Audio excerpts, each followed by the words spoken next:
ধন্যবাদ শাকিলা, আপনি যেমনটি বলছিলেন যে আসলে এখন পর্যন্ত ভালো খবর যে আমাদের এই নীলফামারী জেলায় হামে আক্রান্ত রোগীর সংখ্যা পাওয়া যায়নি। তবে রাজশাহী, পাবনা সহ দেশের যে বিভিন্ন অঞ্চলে হামের প্রকোপ দেখা দিয়েছে, সেই প্রকোপ বিবেচনায় নীলফামারীর জেলা যে স্বাস্থ্য বিভাগ আছে তারা কিন্তু প্রস্তুত আছে। আমি গতকাল রাতে সিভিল সার্জনের সাথে কথা বলেছিলাম। উনি যেমনটি বলেছেন যে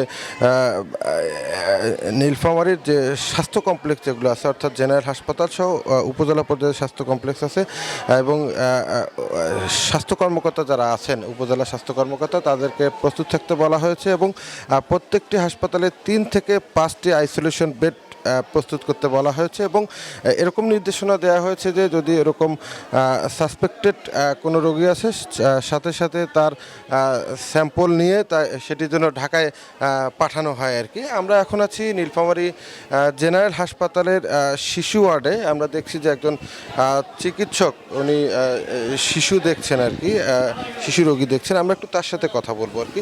আচ্ছা, এই যে হামের প্রকোপ দেখা দিচ্ছে সারা দেশে, আসলে এই হাম আসলে কিভাবে চেনা যাবে এবং এটার আসলে প্রতিকারের উপায় কি একটু বলবেন আপনি?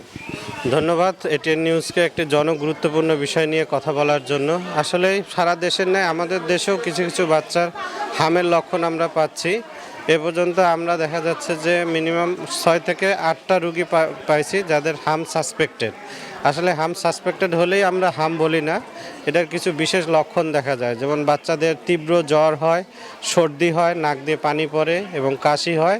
পাশাপাশি জ্বরের 3 থেকে 4 দিন পর পুরো শরীরে লাল লাল র্যাশ হয়, বা আমরা অনেকে বলি এটা ম্যাকুলোপেপুলার র্যাশ বা ফুসকুড়ি।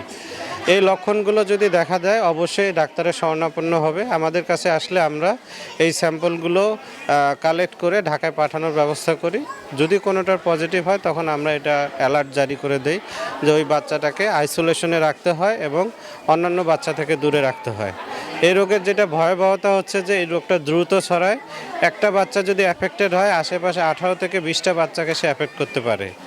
এবং এই রোগটার একটা সুবিধা আছে, আমরা যদি এটা প্রতিরোধ করতে পারি তাহলেই 95%-এর উপরে প্রতিরোধ করা সম্ভব। সেটার জন্য আমাদের জনসচেতনতা বাড়াইতে হবে। আমরা সরকার কর্তৃক ঘোষিত এমআর ভ্যাকসিন আছে, মাম্পস এবং রুবেলা। এই রুবেলার ভ্যাকসিনটা যদি আমরা 2টা ডোজ কমপ্লিট করি